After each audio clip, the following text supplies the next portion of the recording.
Are you ready for a showcase? So when do you know if you're ready to attend one of these showcases? I constantly get questions like this from players and parents and sometimes even coaches. In this video, I will take you step by step on the decision it takes to attend one of these baseball showcases. So what even is a showcase? A showcase is a great opportunity to showcase your skills in a much bigger audience. Think of it as a puddle, a pond, a lake, and an ocean. You might be a big fish in a puddle.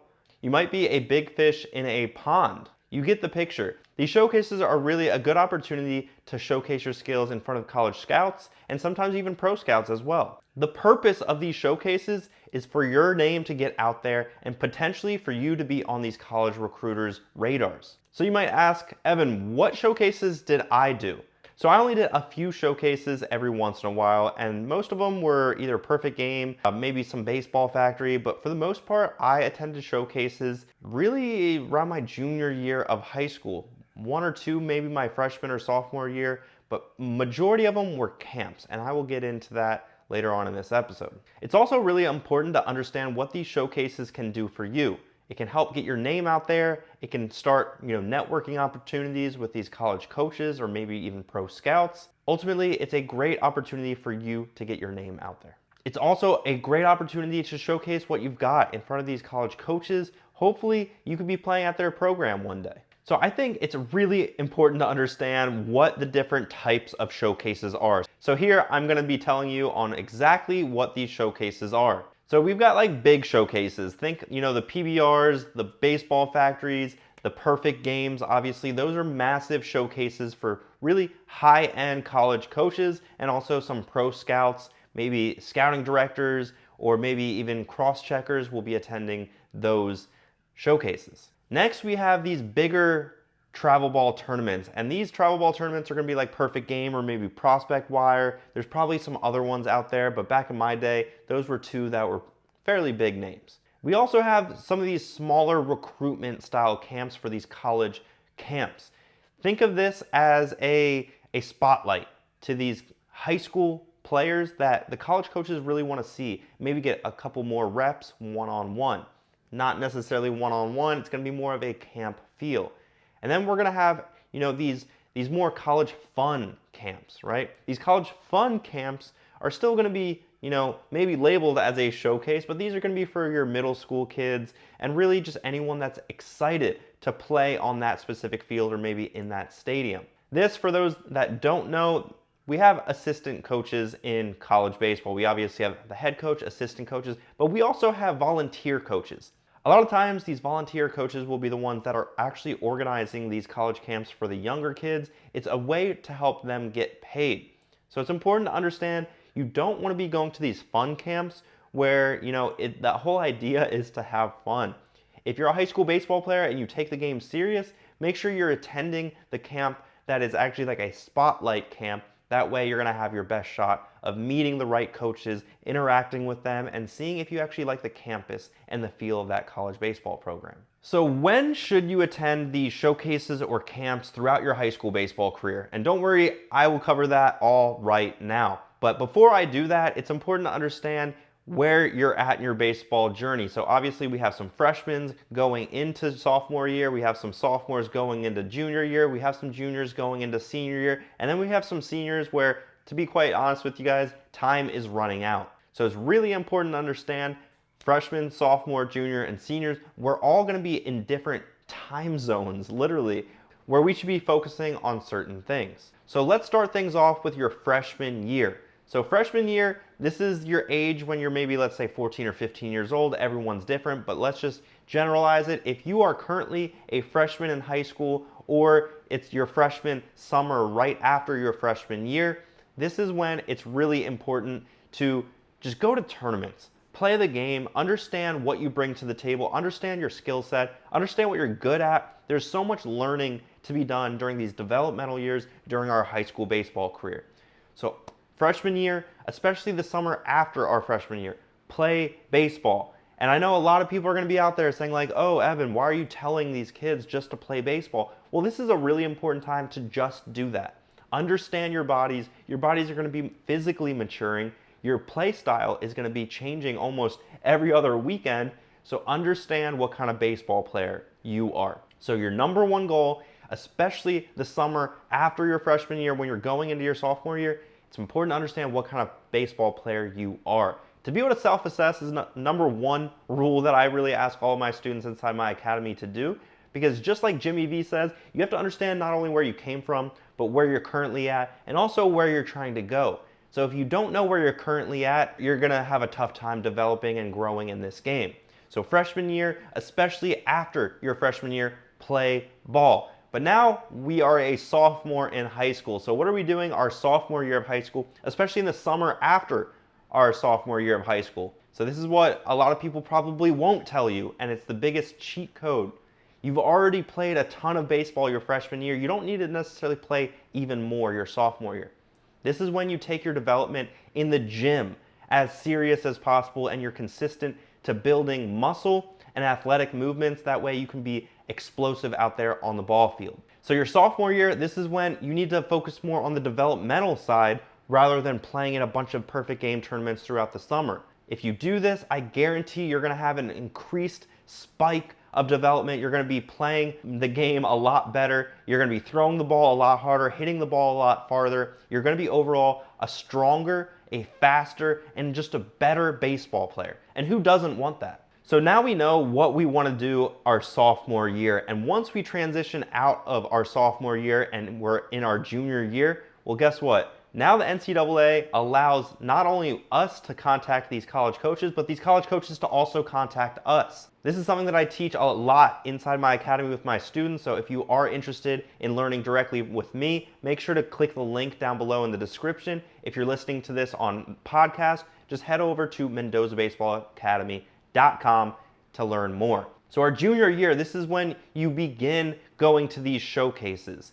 Your freshman year, your one job is to play as much baseball as possible, maybe attend some of these college camps that you're just enjoying because you want to play at that college one day. Ideally, you're just playing so much baseball, it hurts.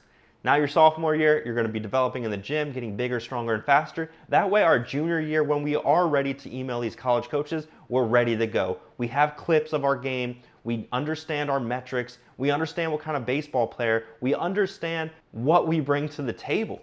So our junior year, now we can email these college coaches. This is when it's also important to attend these bigger showcases, maybe like a perfect game. Build up your status as a player. Make sure that these college coaches don't forget who you are. Because let's be honest, there's a ton of high school baseball players out there that want to go D1. The matter of fact is there's probably less than 5% now that get to go D1 out of high school thanks to the transfer portal. So it's important to understand your junior year. This is something that I did. It might not necessarily work for you guys, and I completely understand where you guys are coming from.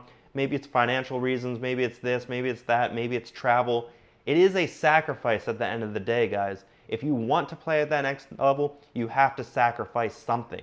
So our junior year, after our junior year, this is when we hit it hard. We go to showcases, we go to as many perfect game tournaments, whether that's in East Cobb or wherever, Fort Myers, there was a ton that I went to growing up. This is when it's really important that you do that, all right? This is probably when we're focusing on doing more tournaments than showcases, and we're focusing more on tournaments rather than developing our skills in the gym. This is when we've already done that our sophomore year. So now we are a senior. We are an upperclassman. We're a senior in high school. That is awesome.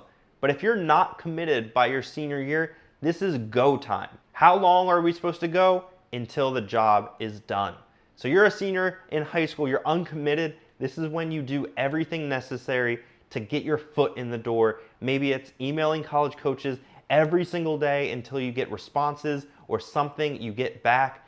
Ideally, this is when you're in just absolute go mode. This is when the grind literally does not stop until you get the outcome you want.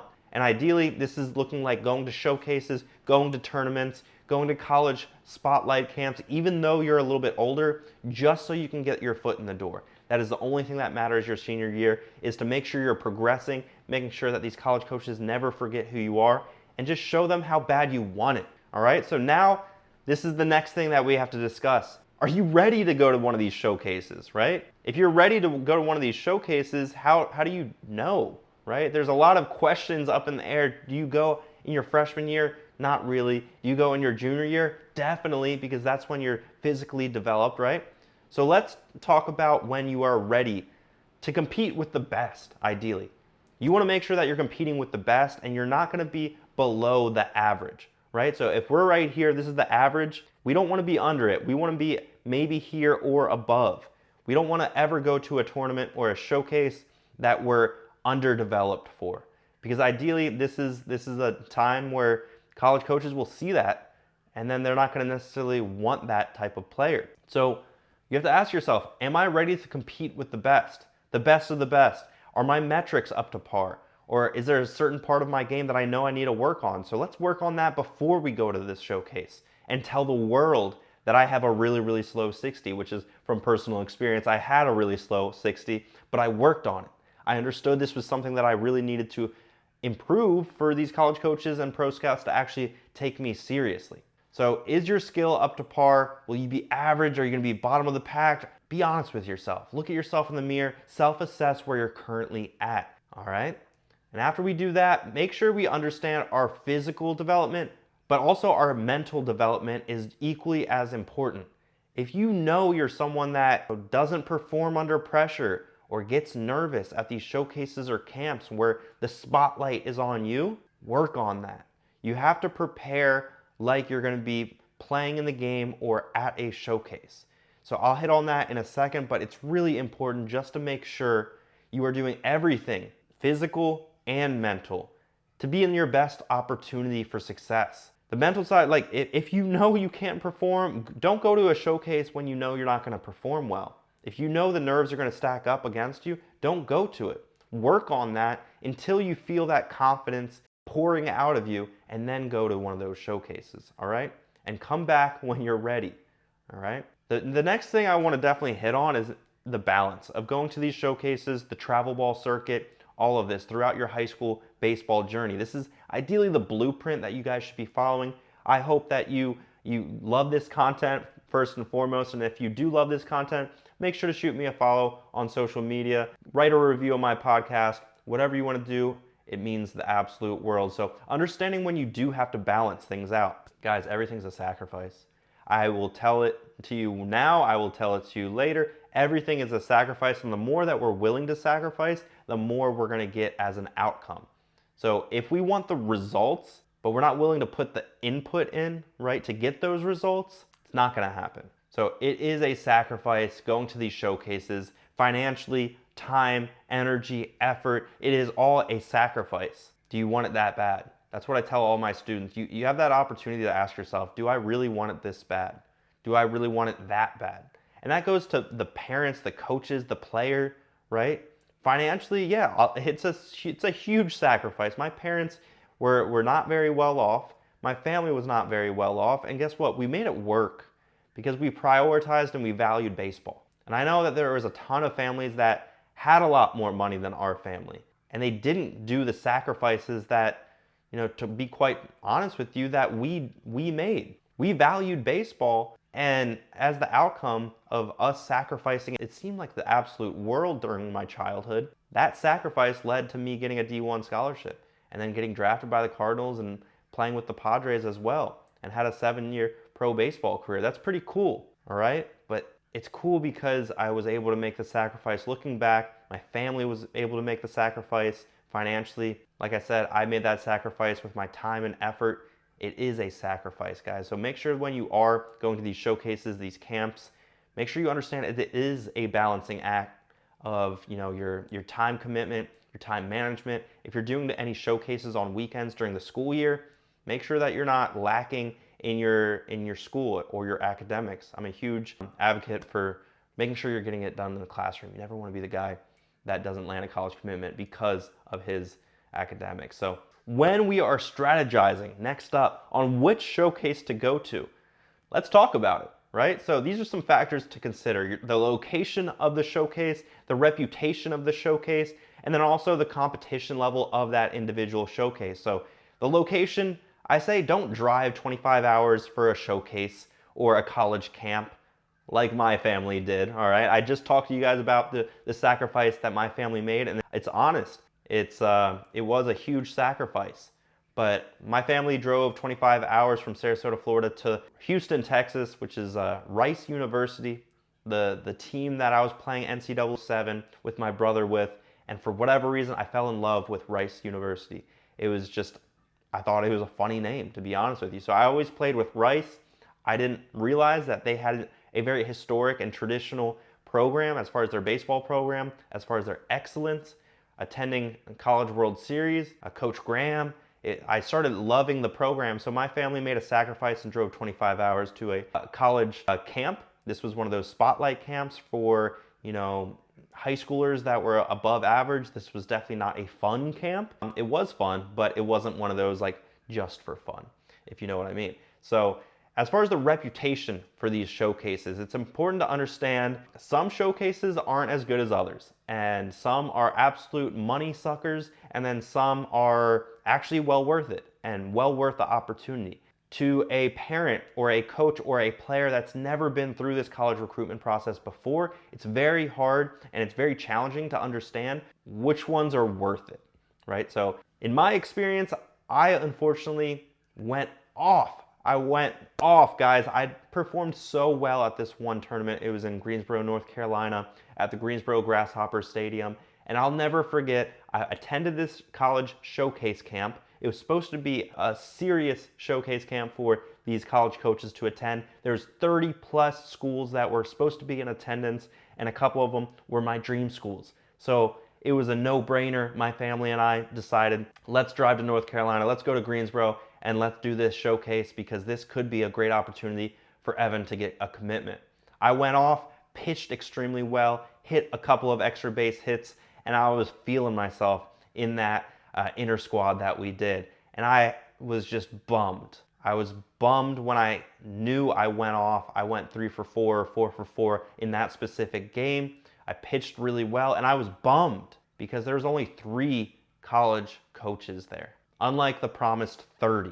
And these 3 coaches, I had no clue where they were even located. I knew that I was better than those college programs, and I was just frustrated. There's no other word other than frustrated because I performed, I prepared, I was in the zone, and maybe I performed well because there was only 3 college coaches there, but it was very frustrating because I felt like we were scammed into driving and making that sacrifice, and for my family paying that money to attend this showcase, and they didn't deliver on their end of their promise. So very frustrating. Do your homework as far as the reputation of these college showcases, because there's companies coming out of the woodworks that I've never heard of in today's age. I trust Perfect Game because they do a really good job as far as their database. They create a profile for you. They do the video. It's really, really solid what they do. Also, it's important to understand how to prepare for the showcases. So it's important to understand the format of how this showcase is going to be operated. A lot of these showcases, you start with the 60-yard dash time, outfielders throw to the bases, infielders take their 6 or 7 ground balls, catchers throw, and then it's inter squad time. Sometimes they'll add in BP, you'll get 10 swings, but either way, it's really important to understand what this format is. That way, in the weeks and months leading up, you can prepare like what the format is going to be created. That way you can prepare on the format of that individual showcase. If you know for a fact you're struggling with your 60-yard dash time, the 2 months leading up to that showcase, you should really be hammering down your 60 time, practicing that multiple times per day, giving yourself only 2 times, and that's it. You should also take ground balls and only take 6 ground balls because guess what? That's all you get. Or I guess 7. You get 2 at you, 2 backhand, 2 forehand, and 1 slow roller to finish things off. Guys, practice how you play, but also practice how these showcases are going to be operating. The better prepared you are in these showcases, the better off you'll be, no doubt in my mind. It's also really important to practice these specific skills like throwing the bases if you're an outfielder, your pop time if you're a catcher, your 60-yard dash time. All these things are expected out of you, so it's important to make sure you're practicing those. It's also important to maintain top physical condition, all right? So don't go into a showcase when you're cold. I can't stress this enough because I know so many high schoolers just expect to show up to this showcase and just throw 90 out of nowhere. It doesn't work that way. Make sure that you're leveling up and you're preparing for that showcase where you're peak performance. You don't want to go to these showcases, your family's investing money, you are investing time and energy and you're not at peak performance. So make sure you understand to not be super tired going into a showcase and also not be super cold going into a showcase. Both can be really bad. Both can also be extremely unsafe for your health of your body, for your arm, for everything, obliques even. So now, how do we make the most of this showcase that we're attending, right? It's important to understand that you can network with these college coaches, the recruiting coordinators, the pro scouts even. If there's any familiar faces, don't feel like you can't introduce yourself, because you absolutely can. Ultimately, I want you to be yourself. Strike up these conversations with familiar faces or not familiar faces, and that way it shows a level of ownership in the conversation. It shows, hey, I'm not scared to talk to you even though you're wearing a bucket hat, you're wearing a backpack, you're wearing a Bass Pro shirt or whatever, and you've got a clipboard, right? So don't let these college coaches intimidate you. Ideally, you're the one out there on the field, so you've got all the fun in the world. They wish they were in your shoes. But I can't stress this enough, do not play for them. Play for yourself, play for the love of the game, play for the passion that you have in training and working hard every single day. Because that passion that you'll be playing for in the showcase will spread really, really bright. You'll spread your wings, and these college coaches, these pro scouts even, will take note. Ideally, after these showcases, it's really important to create an action plan on how to get better, right? So one thing that college coaches hate seeing is that a kid that goes to a showcase, he runs a 7.6 second 60, and then a month or 2 months or 3 months later, he goes to another showcase, or let's say it's 6 months later or a year later. And guess what? He's running a 7.7 second 60 now. That's not showing to these college coaches that, one, he was able to analyze his data, and two, he's not working hard enough to get better. That's a huge turnoff to these college coaches. You don't want to be in that situation. Coaches want to see improvement. This is the key for what these college coaches truly want to see. And also, it's important to email and follow up with these coaches that you have gotten their email or introduced yourself to, because you never know, sending a simple email, they might want to follow you throughout your travel ball circuit, throughout your junior year of high school. Who knows? So in my experience, I did exactly what I just taught you in today's video. My freshman year, I was playing baseball as much as humanly possible. My sophomore year, I truly just focused on development. I played for my local high school travel ball team, which was maybe a tournament every other week, so maybe 2 tournaments a month throughout the summertime. But realistically, I was playing not as much baseball other than high school ball. Right? So I was really focusing on high school ball because I still think high school baseball is important. Maybe we can save that topic for another episode, but I was focusing and putting all my energy into high school ball. And then outside of that, I was truly just trying to develop in the gym. That is the key to your sophomore year. Your junior year, this is when NCAA rules open up for you, and this is when you want to showcase to these college coaches what you truly bring to the table. And then your senior year, do everything necessary until you get the job done. If you want to learn more from me, head over to MendozaBaseballAcademy.com for more information.